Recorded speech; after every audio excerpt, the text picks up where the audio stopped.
In this video, I'm going to show you step by step how I created this series of thumbnails using ChatGPT, Dreamlab, the latest image generation tool from Canva, and some other Magic Studio features. Let's go.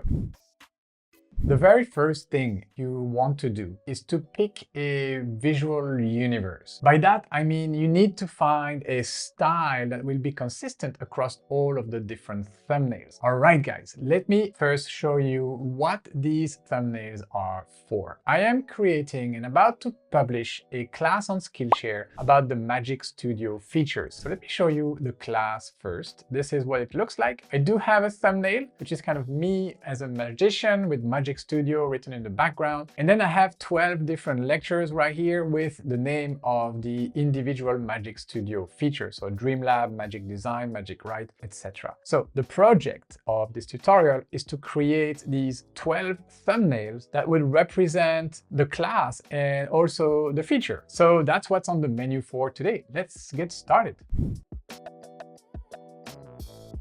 So again, here is my thumbnail of the course. So that's what students will see when they stumble upon the landing page of this class. And I want to stick with the universe of magic, but I want this magic to be colorful. I want a lot of gradients. I want a lot of lights. So I think this is important to really pick a visual theme for your series of thumbnails, or if you need to create them for YouTube, maybe you have your branded guidelines, and that's what you will need to respect. But me here, this is an individual project for a specific class, so I can be a little bit more crazy. I like the vision of this magic being in a lab where we experiment. We do experiment with the Magic Studio features, and this is the vibe I am going for.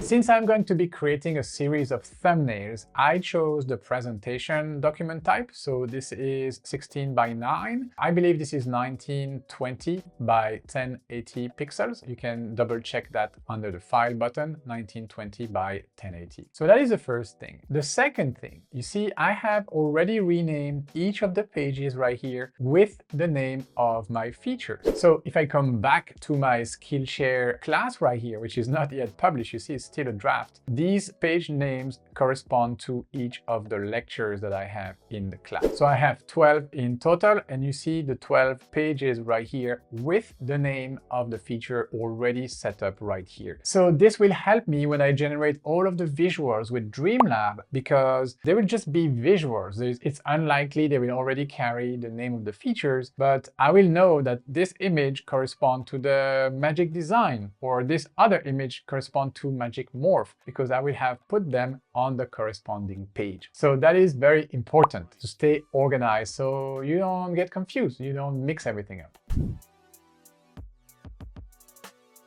Step number 3 is probably the most important one, and the one I prefer because it requires a bit of prompt engineering. This is when we are going to prep ChatGPT so that it gives us the most valuable outcomes. So let's jump into ChatGPT. You will see, for convenience, I have 2 different windows open. So 2 different tabs right here in my browser. They're pinned, but there are 2 different ChatGPT conversations. The first one is a conversation I have with ChatGPT so that it will help me figure out a visual concept when I give it the name of a Magic Studio feature. So this is kind of like the beginning of the process. I want some help, or at least I would like some inspiration on which direction this prompt is going. You are my graphic designer. We are working together on a series of 12 thumbnails for a new class I'm creating on Skillshare. And you see, I'm giving it the real name of the platforms. I'm making sure it understands the exact context, because I believe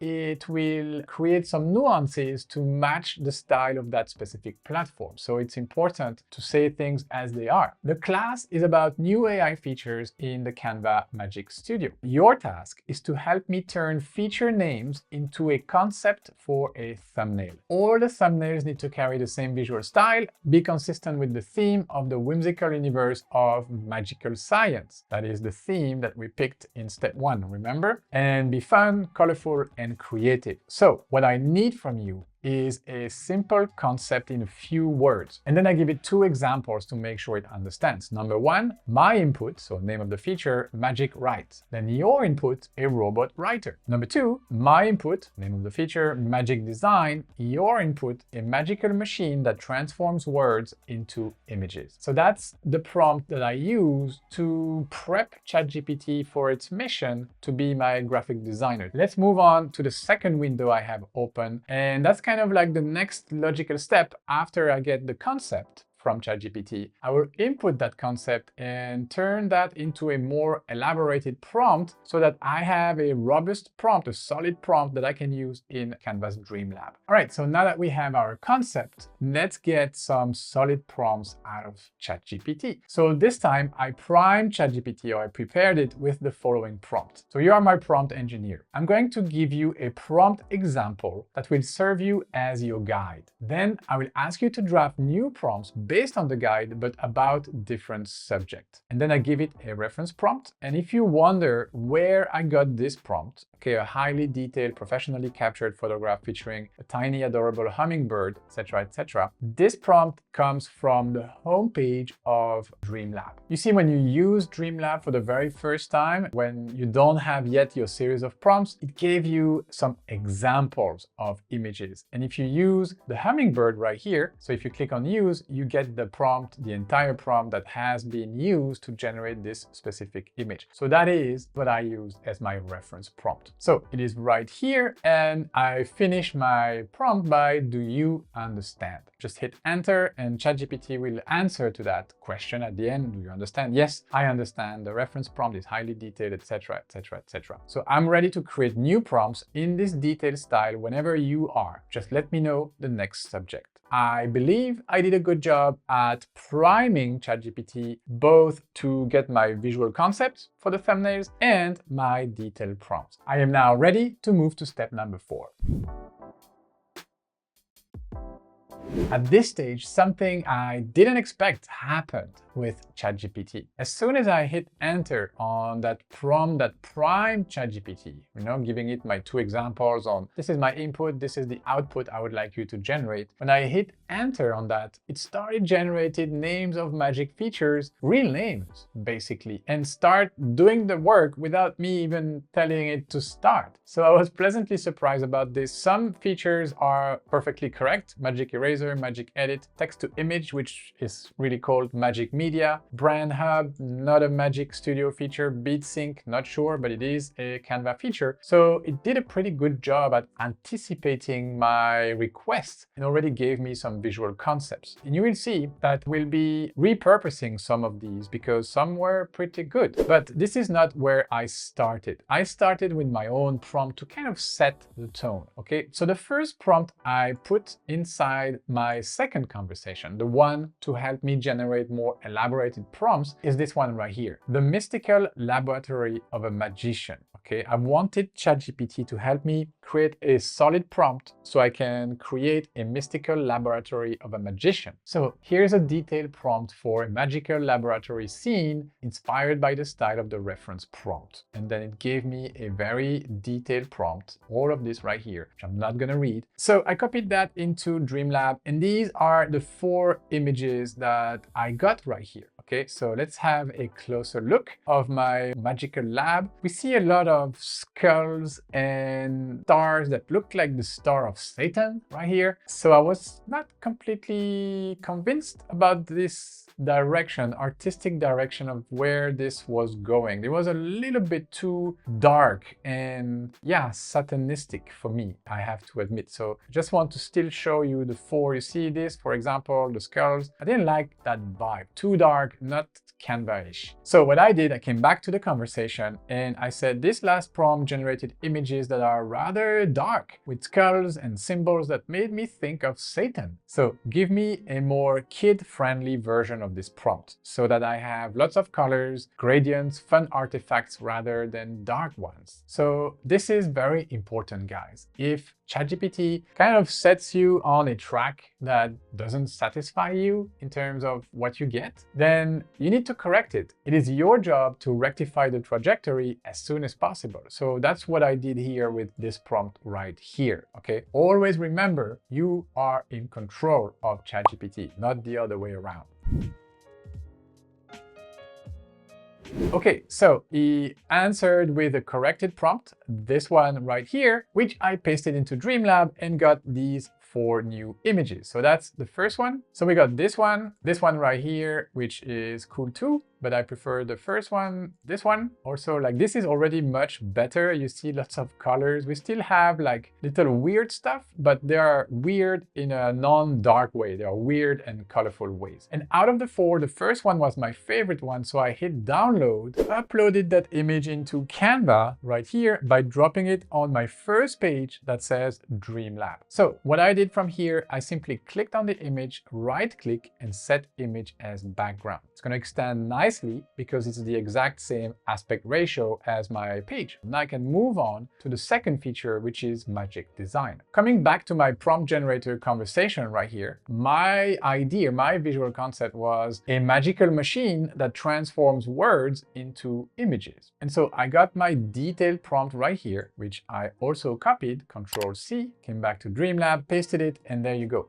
4 new results. So here is my magical machines that turns words into visuals. You see, something's happening, cooking right here. So that's the first one. This is the second one. Lots of colors, lots of things happening here as well. I really like that. All the mechanics of the machine, the magical machine. So next is this one right here. Okay, so again, like we have the rainbow and the words, something happening. And out of these 4, I went for the last one right here because I think this one was the coolest. I like all the sparks going on, the potion right here, and you see kind of like a character emerging from this stardust. So I went for this one. Again, I just hit the download button and then added that to page 2 of my Canva document. All right, I think you got the point. So what I did is simply to repeat that process. At some point, I start using the visual concept conversation to help me just generate the first idea, but the process was the same. And I did that for my first 7 visuals until I hit a snag with visual number 8, which was to represent the magic eraser feature. So let's first have a look at what ChatGPT generated in terms of concept for that specific feature. So magic eraser is that feature where you can just simply brush over or click over an undesired element in a photo of yours, click on it or brush over it, and then get rid of that element. So the concept that ChatGPT gave me is a magic wand erasing objects from a scene, which is a good concept. So I went over to my second conversation, the prompt builder, and I inputted this, a magic wand erasing objects from a scene. Gave me this long prompt right here, which I went and pasted in Dreamlab. Well, here are the photos that were generated. Here's the first one. So I got the magic wand, I got the dust, but I don't have the idea of that wand making things disappear. Now, this is nice. The ripples right there on the table, the dust, everything, the magic is there, but I don't see characters or elements or objects disappearing. So I had to go back to the drawing board. I went back to the prompt builder and said this. This prompt is good, but I'd like to see the object being erased. Maybe a character that is only partially transparent after the wand touches it. We need to understand that the wand erases objects and characters in the visual. Gave me a brand new prompt, okay, this whole thing right here, which I copied and pasted back into Dreamlab. And this one was a little bit better because you see the foot of this character starts to disappear when it's touched by the wand and its magic, but it's not clear enough. It's not enough of the character disappearing so that we actually understand, but we're getting closer. So let's see what else was there. We got this one. We don't see anything disappearing. We've got this one. Could be good if that little dude was disappearing, which is not. And then this one, also good. I really like how the magic kind of like surrounds that character, but it's not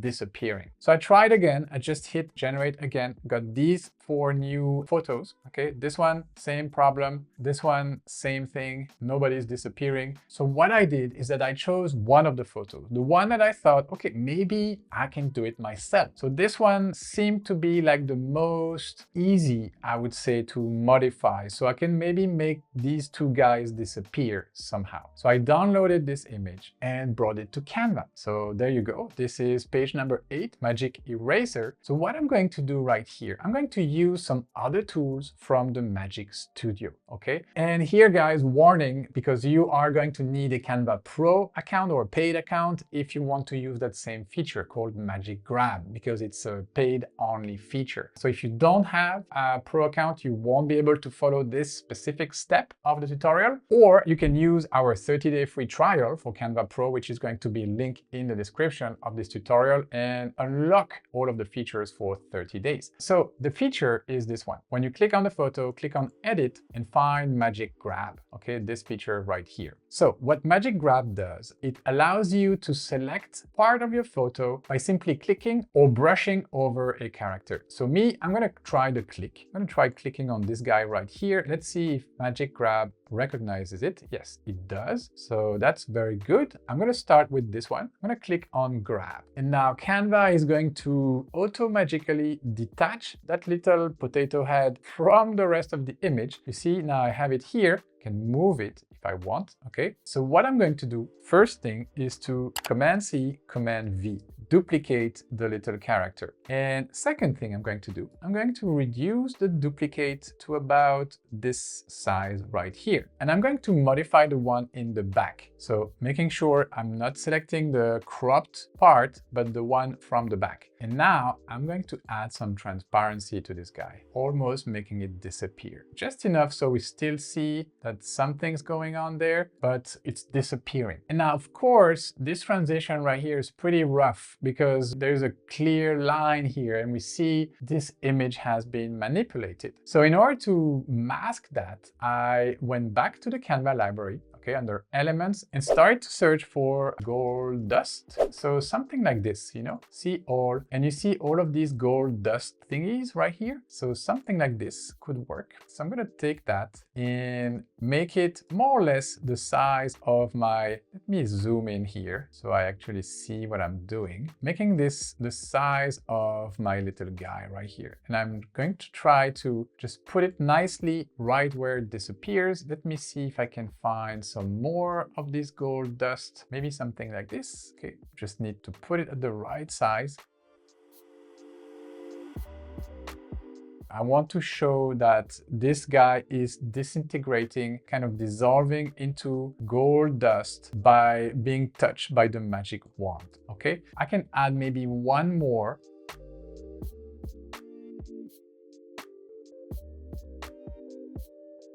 So once you're done, make sure you group everything here, okay, the picture and everything in the background as well. So now, again, everything is one image. And now I can stretch that image so that it covers the entire page. All right, I'm pretty happy about this job. Now we have our image for Magic Eraser. All right, guys, I hope you are learning something new in this tutorial. And if you are, leave me a like. By all means, this is highly appreciated. It will help me on YouTube. And if you're new to the channel and you like what you've seen so far, subscribe, because we have a ton of videos just like this one for you to watch next. And we have 2 new videos every single week. Now, back to the tutorial. So jumping ahead a little bit here, I have finished generating the missing visuals. This is Magic Grab, you know, the feature that I just showed you. So you can grab elements from the image. This is Grab Text, where you can do pretty much the same thing, but grab text elements. This is Magic Edit, where you can brush over part of an image and just prompt to change, modify that image. And finally, we have Magic Expand, where we can expand a photo that maybe was a square photo. You can extend it to a landscape kind of photo. So yeah, we now have our 12 visuals. They look consistent. They all are part of this magical, whimsical, magic science universe. And we are ready to wrap up the tutorial by actually creating some thumbnails. All right, let's design some thumbnails, guys. I'm gonna show you a few very easy ways to find some inspiration, starting from this first visual right here. So this one is about Dreamlab. Okay, that's the first feature I'm covering in the class. And all I have for now is just a visual. So how do you go from visual to an actual thumbnail? My idea is that I want the thumbnails to be super simple, maybe carry the name of the feature, but that's it. I don't want anything too fancy on them. So the first way I would go about this is to be on the first page right here and actually go on the design tab right here and search for some layouts. Okay, so layouts will suggest a different way of representing this page right here, this slide right here that you have in front of you. So I can see if by chance I have something that would resemble a thumbnail. So this one right here, you see I'm going to put it on page 2. There you go. So now I have my page and I have number 1 and then a placeholder for a text. So once I have that, what I can do is simply come back to my uploads, bring my first visual, paste it right there. And then obviously I can change the color of these elements right here. So this circle right here behind the one and the color of my title right here. So if you cannot click on everything, a little tip is that you use the position button and go to your layers. So click on the circle right here. You want to change its color for, let's say, white, and then go find your text. And maybe you want some high contrast, so you'll have a black one. And then the text here obviously needs to be legible. Right now we cannot really read it, so you have a few options. Let's go black. You still cannot read it, so you can add an effect, maybe the background effect, and change the color of that background. Right now it's yellow. Maybe you can change that for white. Okay, add a section title. Yes. Okay, so I'm just going to double click on this and start writing. So this is Dreamlab. So that would be one way of doing so. Obviously, you can apply your brand font right here.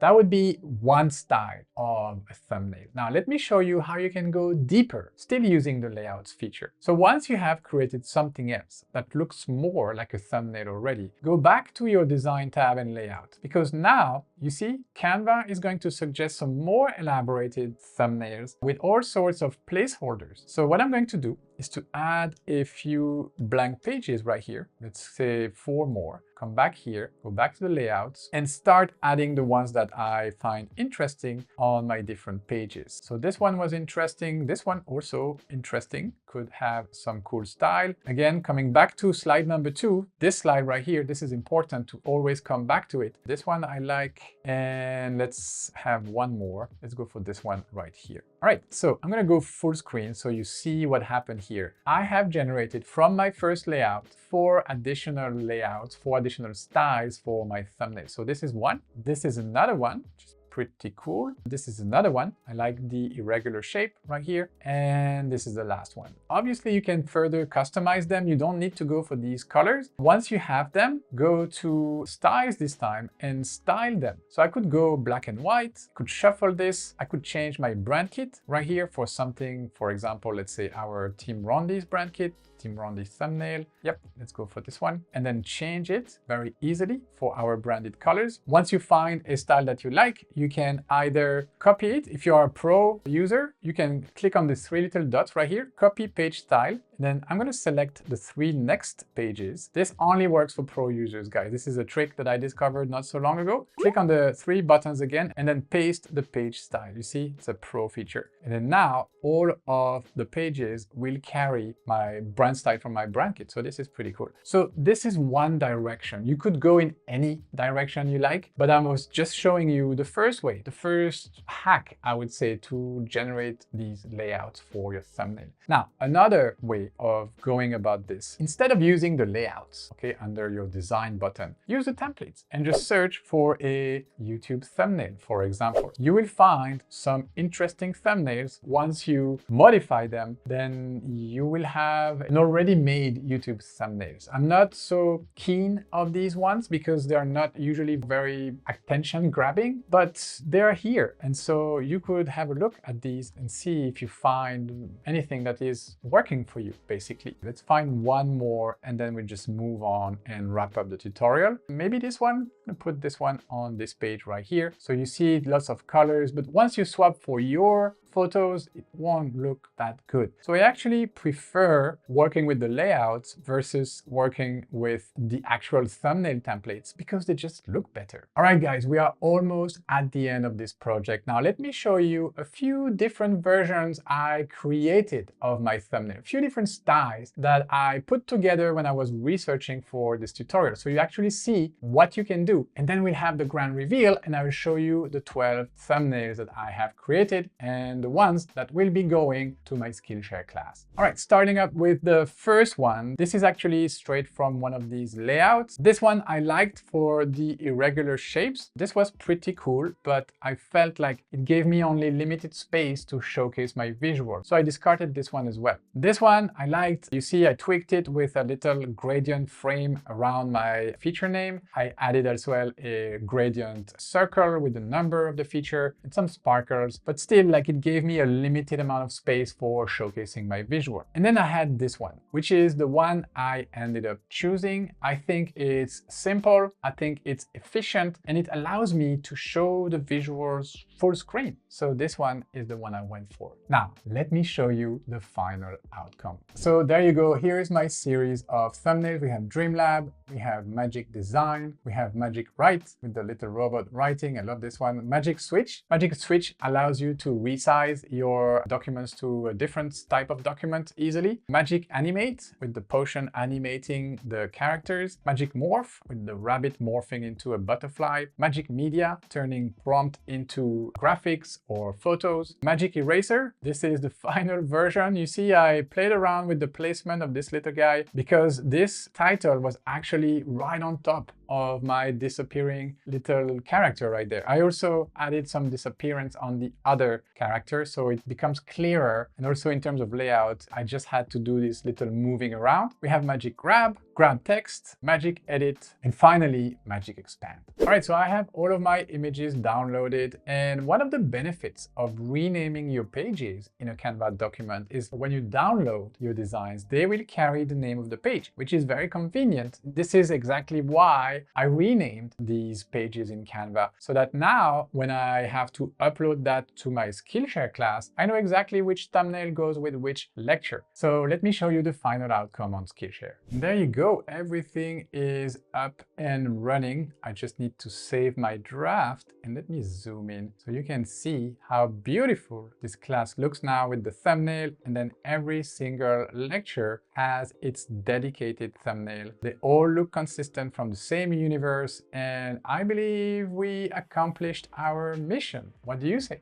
All right, guys, this is where I'm going to leave you. If you wish to follow this class on Skillshare about the Magic Studio features, I'm gonna have a link in the description of this video. It's about 3 hours of content. You will need to be a Skillshare member, but I'm gonna leave you a free trial for 30 days right here in the description to try Skillshare if you are interested. So you can follow this class, follow all my other classes. I believe I have 26 right there on the platform. Thank you for watching. If you're still there, you are a genius and you are taking your Canva education seriously. So yeah, go ahead, have fun, experiment, grab the class on Skillshare. It's free for 30 days.